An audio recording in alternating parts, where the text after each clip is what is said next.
We are about to have a conversation, but before we get into the conversation, March 14th is actually World Kidney Day, and we are using that opportunity to get into a conversation on pediatric kidney disease. And this is a condition that affects children and also changes the lives of their family. And today we are going to delve into, knowing what actually causes it, and possibly we'll also talk about how it changes the families or how it affects families, and also, the progress of advancement when it comes to diagnosis and treatment. So joining me in the studio is Dr. Benedicta Boatema Amoafo, pediatric in training, and Dr. Pearl Ann Fosu, pediatric in training, and also Dr. Rosemary Akwaku, pediatrician in training. How are you? How's everything? Good. So you guys love children? Yeah. Yeah, so what does it feel like being pediatricians, first of all? You see children every day. Mm-hmm. Yeah, so tell us a bit about your job as pediatricians. Okay, it's interesting being with them, helping them go through whatever challenge they are facing. Yeah. And one difference between working with adults and working with children is that the family is also affected by the illness. So then sometimes interactions with the families forms a big part of what we do as pediatricians, sometimes making them understand why the child needs to be on treatment. Sometimes can take the whole day. Right, I understand. Yeah, but in spite of that, I still love what I do. I can tell. You look like you love children a lot. All right, so let's talk about the pediatric kidney disease. Right. What is it? Okay, so sorry. Kidney diseases are basically diseases that affect the kidney. So in my little conversation, we realized that people don't actually appreciate the fact that although children are not little adults, things that affect adults can also affect kids. So adults can get kidney diseases. Adults would need dialysis, they would need antihypertensives, they would need support when they get kidney diseases. The same for kids. Right. They can get kidney diseases. They can get it just by having some illnesses like sickle cell, HIV. They can get kidney diseases in that they would have a cancer that affects the kidneys. They can get kidney diseases because they had a very severe form of malaria or even dehydration, and their kidneys get affected. Right, but how prevalent is this among children, especially here in Ghana? It's actually not uncommon. It's very common. Top of our list is what we call acute kidney injury. Okay. So that is when it's reversible. The kidneys are affected because there's something else going on in the system. Maybe the child has malaria. Maybe the child is severely dehydrated. Maybe the child has lost so much blood or fluid. Right. And then their kidneys get affected because the kidney kind of regulates everything that's going on in the body. So then their kidneys can get acutely affected. But fortunately, that is reversible. And that can be managed. Okay, so what are some of the causes and risk factors associated with the pediatric kidney disease?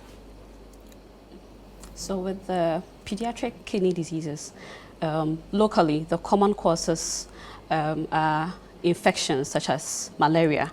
Malaria, although we think is common and is next to us, can be very severe and cause devastating effects in the kids. Also, poorly treated sore throats can actually result in... Poorly treated sore throats? Yes, please, interestingly. Sore throats affect your kidney? Yes. Yes. Okay, you have to explain that. Why and how? Go on. So the germ that causes the sore throat is able to incite a response from the body. So the body ends up producing things to fight against it. Now, in the process of fighting the germ, it ends up fighting structures in the body that contain features that the germ also has. And that's what happens when you have a poorly treated sore throat, resulting in kidney disease later on. Right.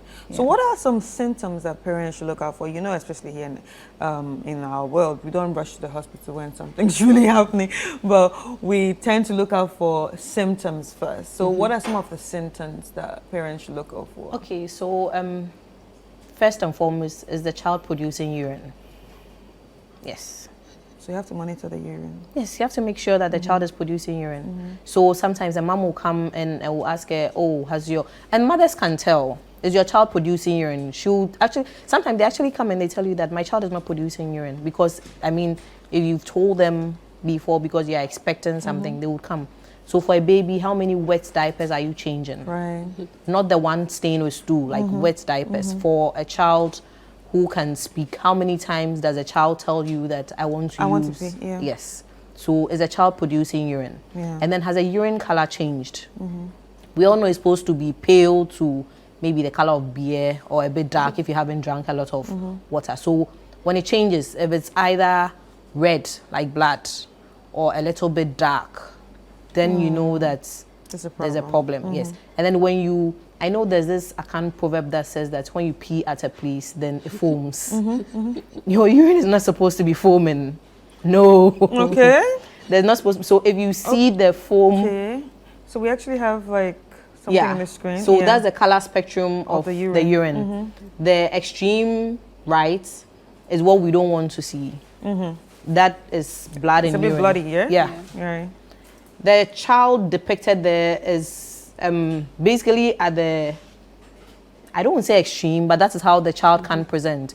And initially it will start in subtle ways. The child will just wake up and you notice that the face is swollen, the eyelids are a bit puffy. Then during the course of the day it resolves. Then over a couple of days you realize that it's still puffy, but now it's not resolving maybe as fast. And then before you realize, the child is swollen from head to toe. So that early morning facial puffiness that resolves in the course of the day is also a sign that you should be looking out for. All right.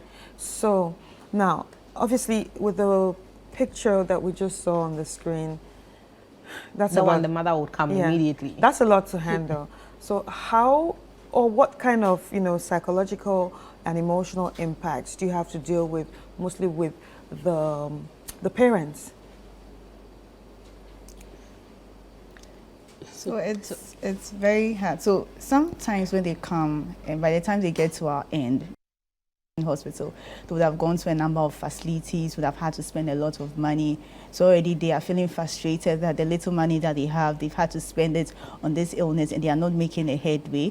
Then you also have them also in denial. When you tell them that their child has a kidney disease, they look at you and you're like, really, kind of like child? It's a child. It's a child. Like, yeah, what are you sure? saying? Yeah. But then there's help. So although they come with a mixed emotions, they are frustrated, they are in denial, they feel like the whole world is about to end. We get psychologists, clinical psychologists to also help them with whatever they are going through, to process whatever they are going through. And we actually spend a lot of time talking to them and encouraging them as part of our work, because it's not just the child that is sick, it's the family. Right. Yeah. All right, so let's talk about treatment. With what we just saw, can it be treated? So it depends on the cause. The cause determines how it's treated. Yeah. So if Explain that. so the underlying Issue that caused it is what needs to be treated. And sometimes the underlying issue might not have a ready treatment available. So actually, the picture where the child was swollen all over, we tend to manage the problems the child has, but the underlying cause has to be. Sometimes there's nothing you can do about it.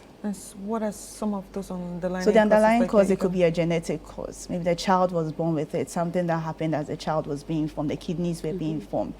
Or sometimes the response to whatever injury the kidney has faced. Sometimes even after you have dealt with the acute problems, the child can later on go on to develop chronic kidney disease. So although you have dealt with the malaria that caused the kidney injury to start, the injury to the kidney, the harm that has been done to the kidney, sometimes cannot be changed. So it depends on the underlying cause. That determines it. So the whole point of we even coming here, so we have some causes to talk to people, is to let them know that the earlier you come in, the better. Right. Yeah. The earlier you come in, the better. Yes. So apart from the earlier that we come in, or the earlier the parents come in, the better. Is there any other things that we need to do to protect the kids? So, like we showed earlier, there are causes. So when malaria treatment, malaria control program is making a whole lot of noise about prevention of malaria, we need to take it seriously because the severe form of malaria can give you a kidney disease. I mean, if you don't get malaria, then you don't get there. Yeah. We need to drink a lot of water, hydrate, like keep your kidney, hydrate. Right. And then sickle cell, also another cause.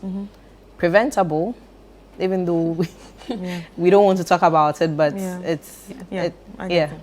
And then HIV, children born with HIV. There are mothers living with HIV. There's a whole program going on for how, even though you have HIV, you can have your child and your child would not get the virus.